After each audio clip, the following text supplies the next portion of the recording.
Well, hello everyone. Welcome back. We are continuing the reading of The Science of Getting Rich by Wallace D. Wattles. We are on chapter 16. This is part 2. Some cautions and concluding observations. This is the second to last chapter. We have chapter 17, which is just a summary. So we are reading chapter 16, part 2 of The Science of Getting Rich. Let us finish it. Never speak of the times as being hard or business conditions as being doubtful. Times may be hard and business doubtful for those who are on the competitive plane, but they can never be so for you. You can create what you want, and you are above fear. This is the mindset to have. Anybody, as my mentor Bob Proctor used to say, any dumbbell can tell you why it won't work. Any dumbbell can tell you what's wrong, the problems. But it takes somebody of true intellect and stamina to figure out the solutions and to be grateful and to point out what is working. When others are having hard times and poor business, you will find your greatest opportunities.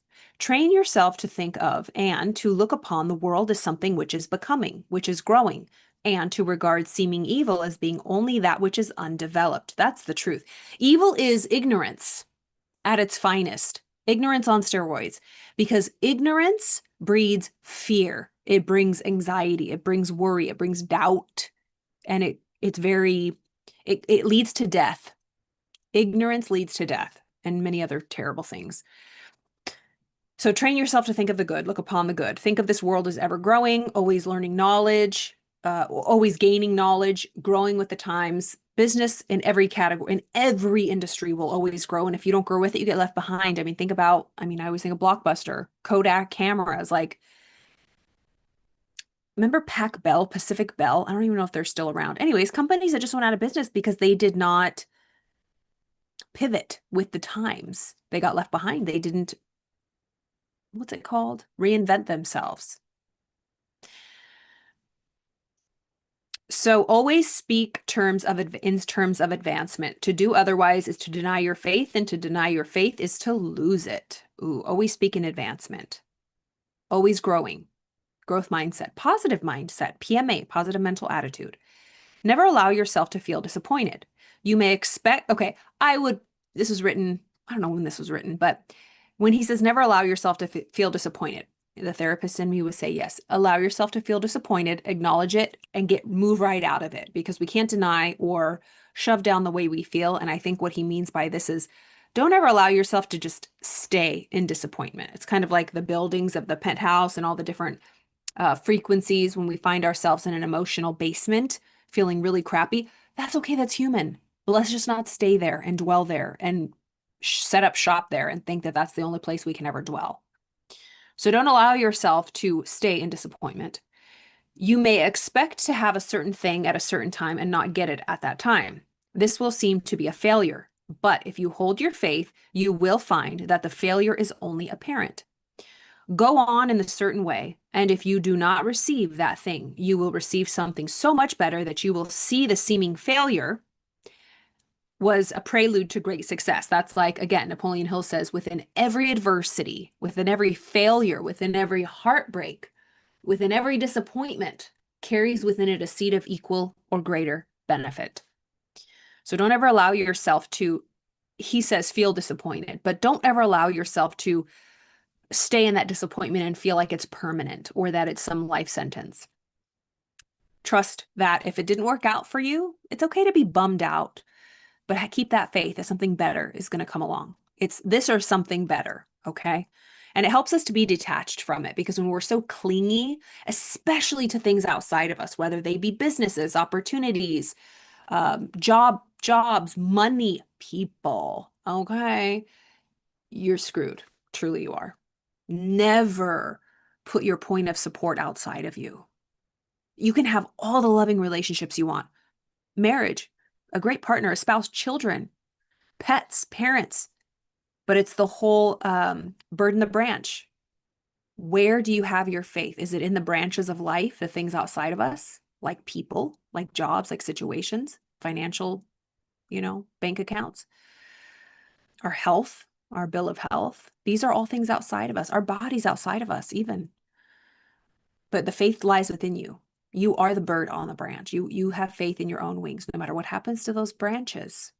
You'll be okay because things happen. All right. Go on in the certain way, and if you do not receive that thing, you will receive something much better. A student of the science of getting rich had set his mind on making a certain business combination, which at the time seemed to him to be very desirable. He worked for some weeks to bring it about. When the crucial time came, the thing failed in a perfectly inexplicable way. It was as if some unseen influence had been working secretly against him. He was not disappointed. On the contrary, he thanked God that his desire had been overruled and went steadily on with a grateful mind. Oh, we can all learn from that. I certainly can. So he's saying that a student of this science of getting rich, he had his mind set on making this certain business work. He wanted it so badly. He desired it. He worked for weeks to bring it about. And just when the time came, it just failed. It's like there was some secret forces that were against him. And that's when most people take it as a sign. It wasn't meant for me. Who do I think I was? It's just not cut out for me to be an entrepreneur or to start something new. People are going to think that I'm a failure. I can never try again. I can never go through this humiliation again. I'm embarrassed for myself, whatever it is.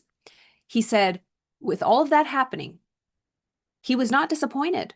On the contrary, he thanked God that his desire had been overruled and went steadily on with a grateful mind. Let's all think about that.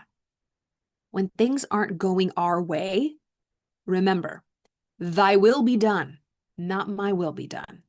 I truly believe that when we have a support, this co-creator, our higher power, I call it God, may thy will be done. I have no idea all of the things that are happening and the forces beyond my perception, my small perception, but I believe that God can see everything that's working in my favor if I keep my heart right and if I surrender to a greater will than my own. Of course, I have my own desires, my own wants, and I believe they were placed there for a reason. My only job is to give it my best. And if something doesn't work out, I trust that it is for the best. It's like, have you ever heard the term dodging a bullet, right? Trust that if we're doing all we can, it's going to work out. If not this time, then the next time. It's this or something better. So have a grateful mind. In a few weeks, okay, so this gentleman, he went on and gave thanks for his desire being overruled and just went on with a steady, grateful mind. In a few weeks, an opportunity so much better came his way that now he would not have made the first deal on any account. He saw that a mind which knew more than he knew had prevented him from losing the greater good by entangling himself with the lesser. Dodged a bullet. That is the way every seeming failure will work out for you. If you keep your faith, hold on to your purpose, have gratitude, and each day do all that can be done that day, that will happen. When you make a failure, it is because you have not asked enough. Keep on, and a larger thing than you were seeking will certainly come to you. Remember this.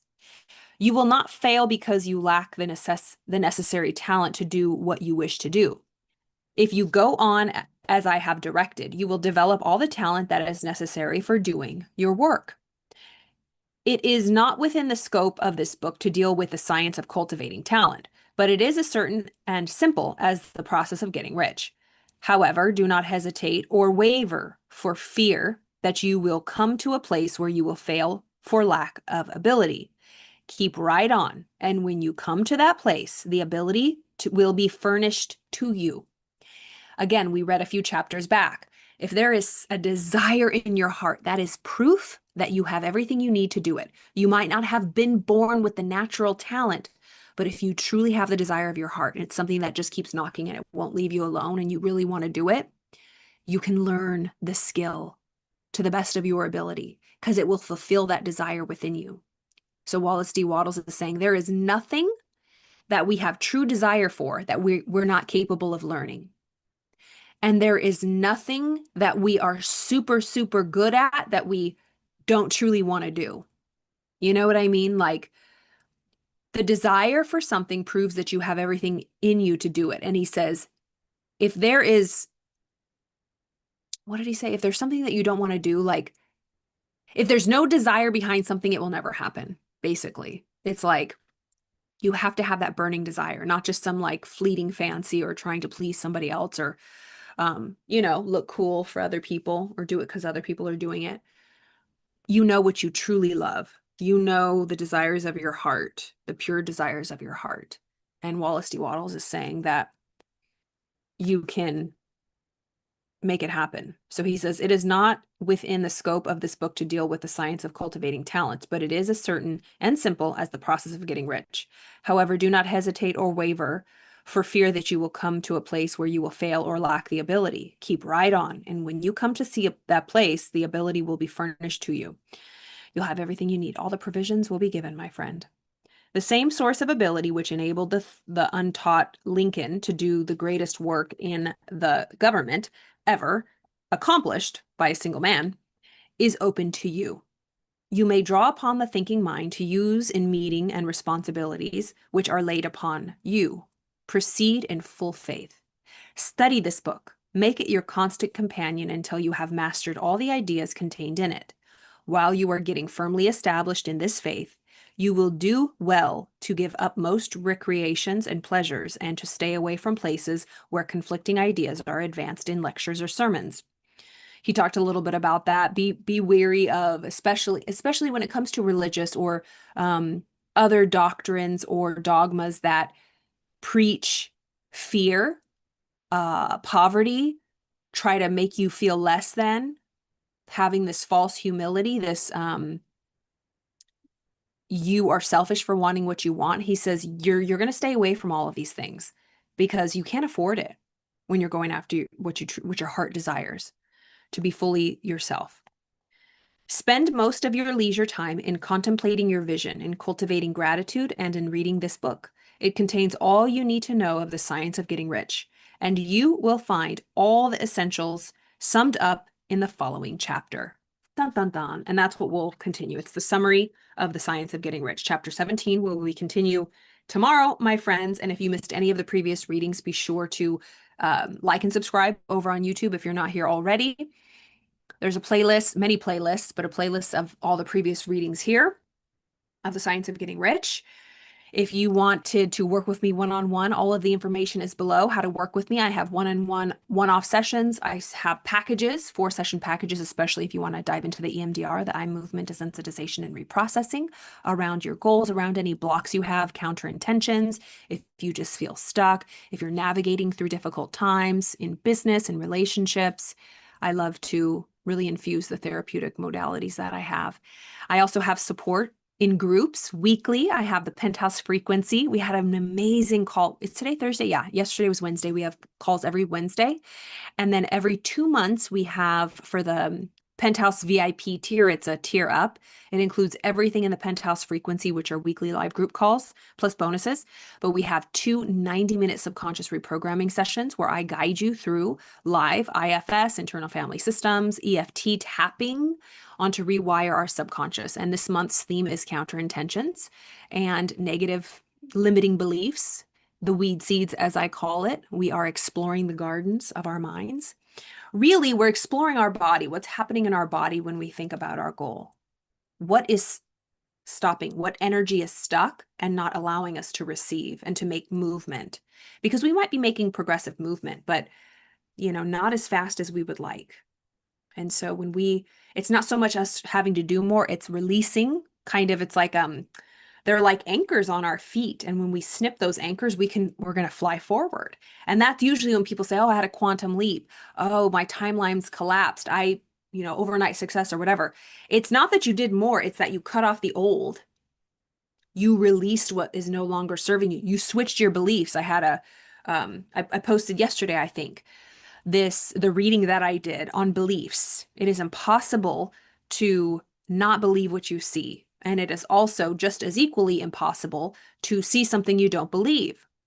And somebody on here commented, but I understand. And they said, that's like conflating perception with delusion yeah, it is.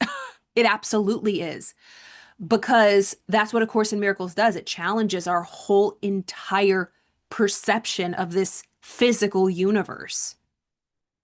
That this is all a huge illusion / delusion. and we are trying to get back to the oneness. So I understand why that person made that comment, but that's exactly what it was for. But I think you were referring to more things like online, like AI these days, people fooling. But I was referring to the results in our life, like the state of my health.